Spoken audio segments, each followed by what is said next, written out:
Hey everyone, welcome back to the channel where we push gaming to its limits, and sometimes even beyond. Today we're diving into Avowed on a setup that could easily double as a paperweight, a low-end PC with no graphics card and an i3 processor.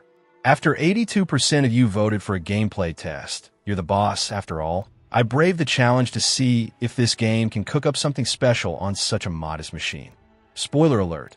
It's been a wild ride filled with pixelated surprises, hilarious hiccups, and even an unexpected crash after just 30 minutes of play. Talk about a plot twist. So, let's talk settings and performance. I cranked everything down to low, because when you're working with an i3, every little bit helps, and turn FSR 3 to ultra performance. I even set the FSR sharpness to 70% in a desperate bid to at least make out the characters from the blurry, pixelated background. Unfortunately, my efforts only yielded a sluggish FPS between 15 and 25, making the game feel like it was stuck in slow motion, or maybe just practicing its avant-garde take on motion blur.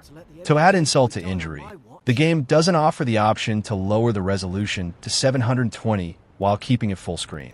So, I had to manually reduce my laptop's screen resolution to 720 because honestly, playing in windowed mode was just not on my agenda.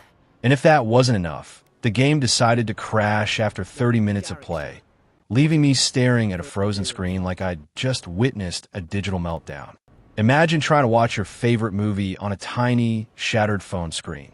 That's exactly the kind of sacrifice we're making here. It's an honor to serve with you. Now, onto the gameplay, where the real fun and frustrations begin. While the game hints at a sprawling narrative and a grand open world, the execution often falls short of its ambitions. On one hand, it feels like the developers rushed it out as a half-baked AA title instead of delivering the $70 AAA experience some might expect. If you're a die-hard Pillars of Eternity fan, you might feel like you're getting a smaller, humbler version of what you adore, but it just doesn't hit the mark. Quest lines often feel fleeting, like they're trying to make a statement without fully committing, leaving you with more questions than answers. It's as if the game promised a gourmet meal, but ended up serving a microwave dinner, adequate in parts, yet lacking the rich depth and satisfying complexity you crave. The combat mechanics, though reminiscent of classics like Mass Effect and Dragon Age, suffer from a lack of polish. Sure, there are moments where companion interactions and combat choices spark genuine excitement, but these are few and far between. The battles quickly become a repetitive dance rather than an engaging strategic ballet, with enemy encounters that can feel predictable and uninspired. The character progression and build-making show flashes of potential, but ultimately seem like afterthoughts, missing the nuance that would make each combat scenario truly memorable. Exploration, too, leaves much to be desired. The promise of an expansive world is there, yet it often feels like you're wandering through empty landscapes with minimal interaction.